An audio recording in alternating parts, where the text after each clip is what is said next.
Hello, and welcome to the Three Stitches podcast. It's Monday, and it's me, Knit a Little, behind the camera. I've missed you. It's been a whole week. For any of you who are just stopping by, I'm glad to have you. For any returning viewers, it's nice to see old friends. Oh my goodness, week in review. What a humdinger. This is episode 105, and I think I'm going to call it We'll Miss You, Carrie. I don't know. I mean, I think most of the knitting world already knows that we lost Knit Pearl Girl Monday. That really kind of shook my world. It's kind of hard. She has a young family, and you don't expect it. You just don't expect it. I was following her progress on Flirt on all of the snowflakes that she's been crocheting. And then all of a sudden she's not here. Very hard.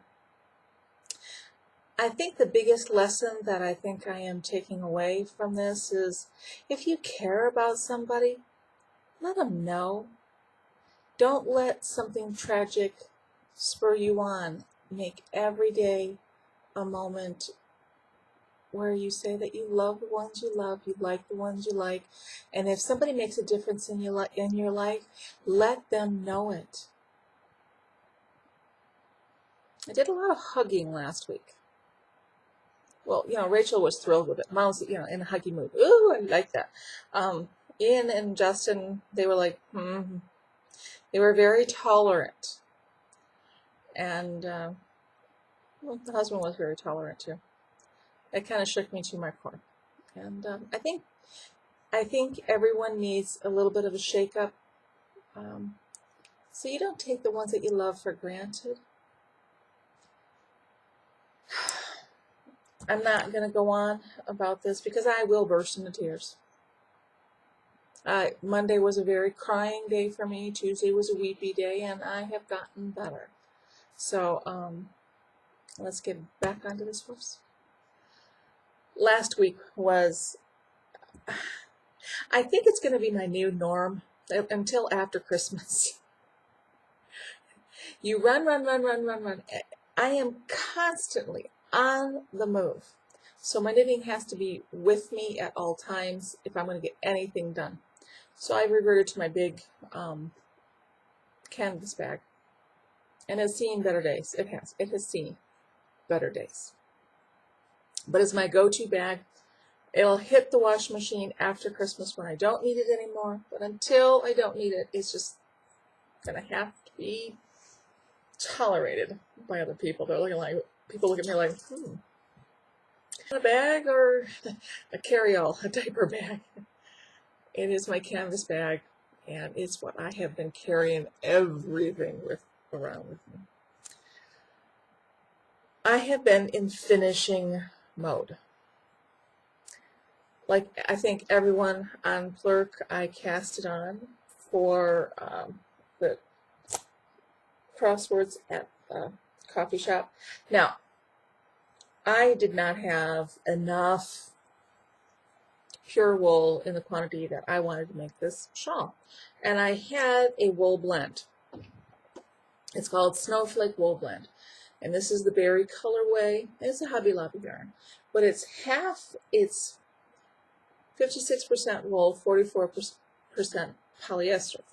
Now, this was not going to be a shawl for me.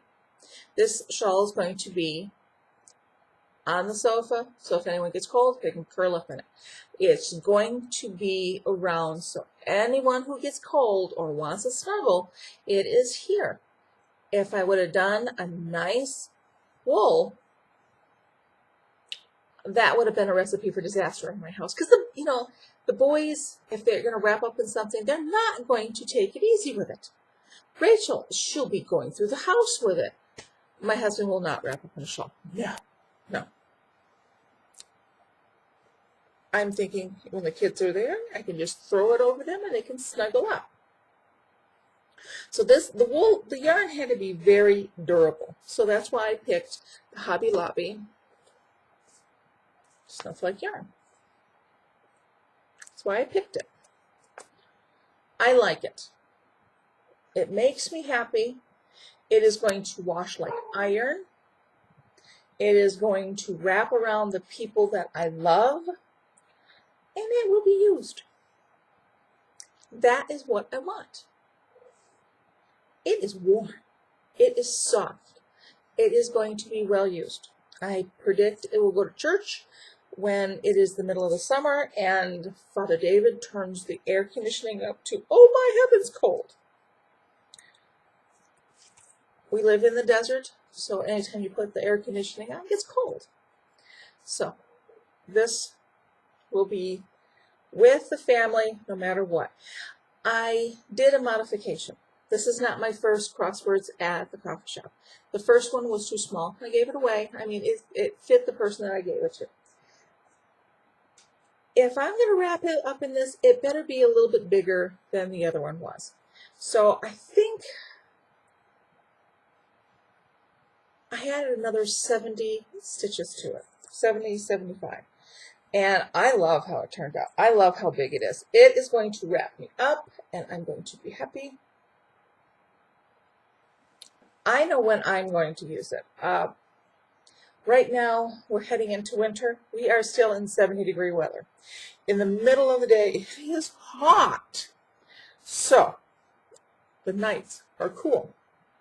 I like to go out on the back porch at night. I'm going to be wrapped up in Carrie's shawl. So, I'm very happy with it. I'm very happy with it. Okay, that is done. I'm going to put it over there. I also finished the Lavalette. I haven't woven any of the ends yet. That's going to be while I'm waiting for Rachel at ballet. The Lavalette is done. I am going to do this pattern again, and I will probably do it in palette again. I'm going to make it a bit bigger for me. My sister is a pipsqueak. She's a teeny tiny thing. If you turn her sideways and she sticks out her tongue, she's a zipper. There's nothing to my sister. She's a itty bitty thing. So I wanted something small for her. If she had something too big, she would have drowned in it. Know your audience. Yes, yes, yes, yes. I try. So this is going to go to my sister. Now, it's probably going to go after Christmas because I don't want her to confuse it with a Christmas present where she'd have to return something to me. I'm going to send it out, and I'm going to just put a card in it. I love you to my sister. So between you and me, this is, to comfort my sister, but she'll only know it because I love her. That's it.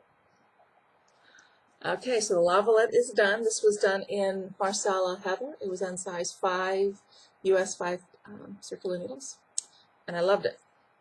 I will cast this on again. It's going to have to be after Christmas because I have enough planned out. Whew, I am going to be one busy knitter. Am I done with the finishing? No, I am not. I have not finished with the finishing. That sounded strange. I have a completed pair of socks. Here's the first one, and here's the second one. I wasn't going to put it on both on sock blockers. So 1, 2, 2, 2. Oh, you can tell I'm missing the kids. I'm acting like them. So this was a pattern by We Sheep. I cannot remember the name of the pattern. It's not easy for me. I think it was something Italian. I'm sorry. But if you go to her website and watch for it, I hope she's going to publish it soon. I really did like the patterning. I almost, lost the socks. My husband was looking at them, and he's like, oh, who are these for? And I'm like, oh, I don't know yet. He goes, well, if, they're missing out of your knitting bag, don't come looking in my sock. And I said, yeah, sure. He's the one that doesn't wear any homemade socks because he lives in the desert and it's so warm. Right. I don't think so. I am not worried whatsoever. Although yesterday, the evening got very cold, and all of a sudden I saw the very first pair of socks that I had knit my husband. They were on his feet. I was so pleased. Yes, I was the one that was smiling from ear to ear to ear. I had it big and I came back around and smiled more. It was a good day. This was Heart and Soul from Red Heart, and it was in the faded jeans. I like these. These are probably going to be for me. I'm going to sneak them in my sock drawer because sometimes you need socks, and I would rather wear my socks than store-bought socks. That's all my finished objects. I am frantically knitting. I will be casting on for the Leaves of Grass by Jared Flood tonight. Maybe I might wait till tomorrow morning. I don't cast on new projects very well late at night, and it's going to be late night for me. Rachel has ballet. I have a class to teach, and although they're wonderful kids, they really are. I was remarking with another catechist that I have really enjoyed my class this year. They are just what I needed. I had a very tough class last year, very tough. And I was contemplating giving up teaching religion because of the class. And I thought one more because I needed to teach Justin's class. And it's wonderful. So any thoughts I might have had of giving up teaching religion are gone. I really did need to be rejuvenated by a good class. Oh, there goes Cedric. I guess he doesn't want to be in the podcast today. He is down a peg or two. Normally during the podcast, he'd be in the background, listening and watching. I don't know what's going on. He's been doing some pining. Maybe he's waiting for the girls to come home too. I don't know. Maybe. Yeah, maybe. Okay. What do I have up and coming? I have more felted clogs to do. I have a green monster sweater to do that I do not know if I'm going to get that thing cast on this week. I have to. It's all scheduled. It is. I have it on my whiteboard. It's all scheduled. But between you and me, the lamppost, I don't know if I will get it cast on. I have a lot on my to-do list.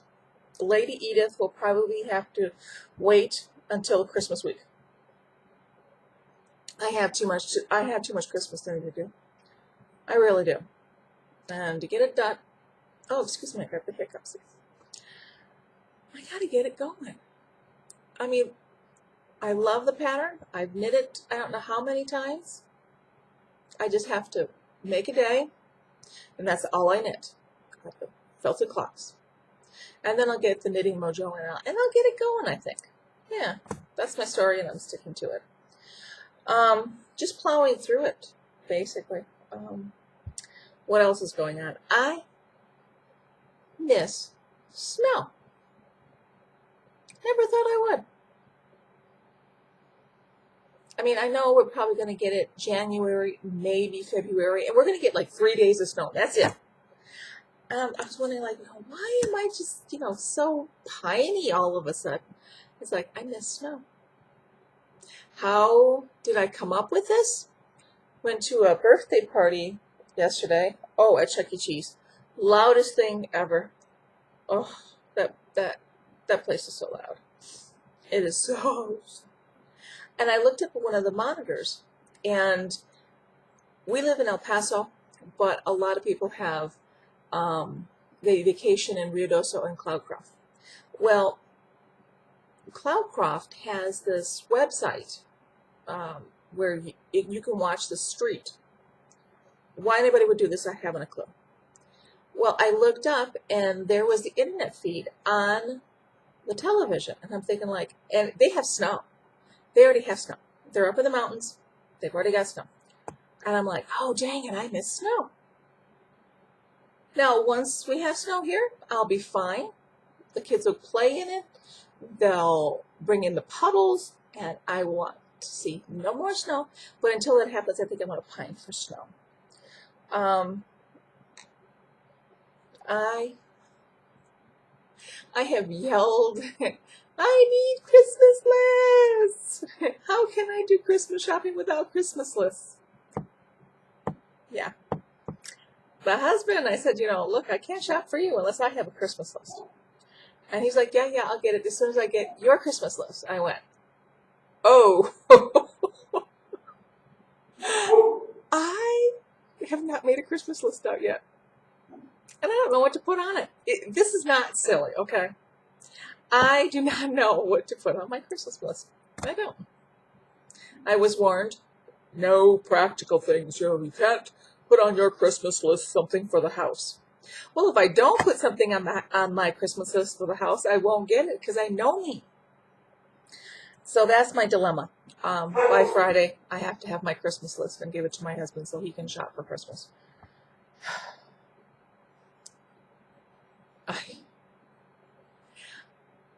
I know how hard it is to do Christmas lists, so I support my kids.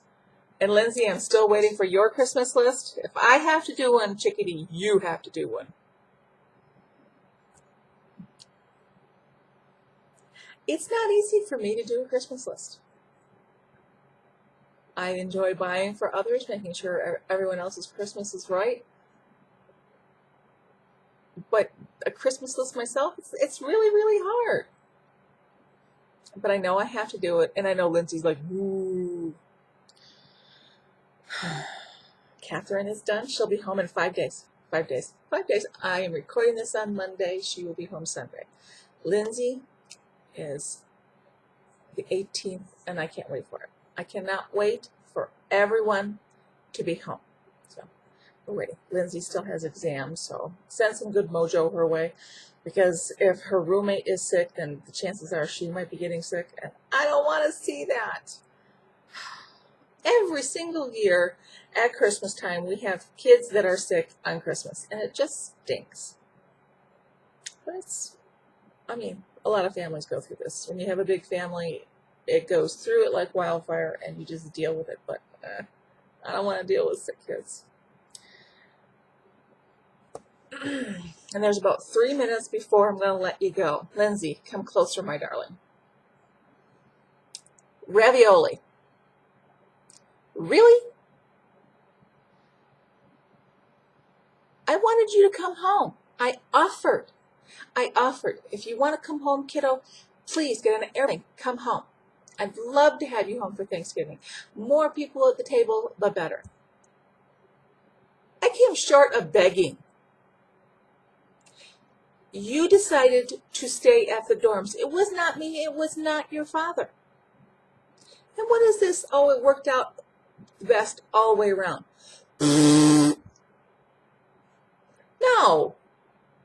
No, it didn't.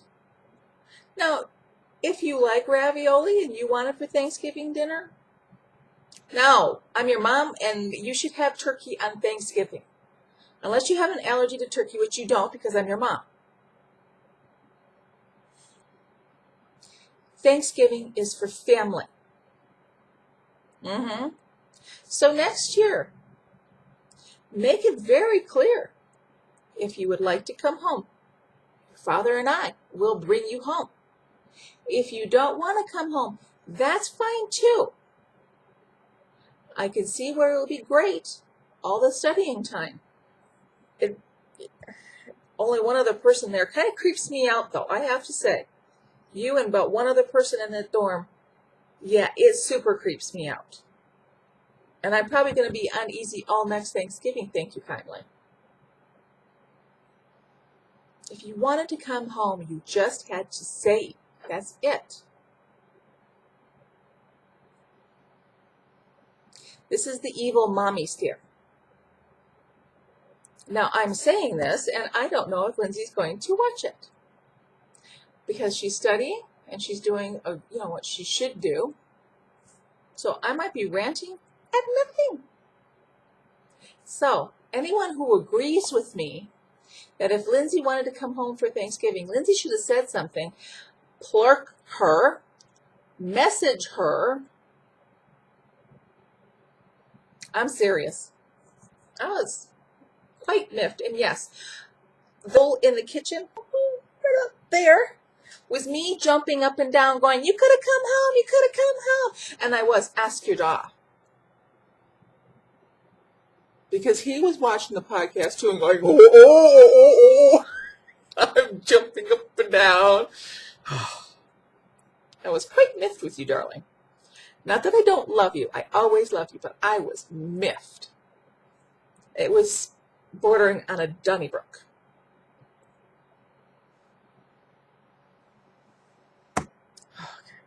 I had better let you go. It's 20 minutes in, and I know everybody has something to do. You don't need to sit here and listen to me flap my lips. I will be back next Monday, and I will have a co-host. It will be either Wednesday. It'll be either Monday or Wednesday. I don't know if we're going to do it on my day or Catherine's day.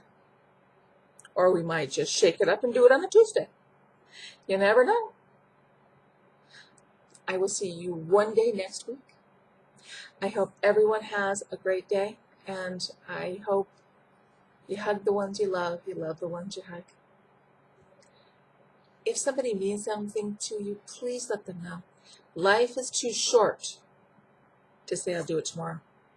Okay, I'll see you next week, and Catherine will see you Wednesday. Lindsay will see you Friday. Take care now. I'll see you next week.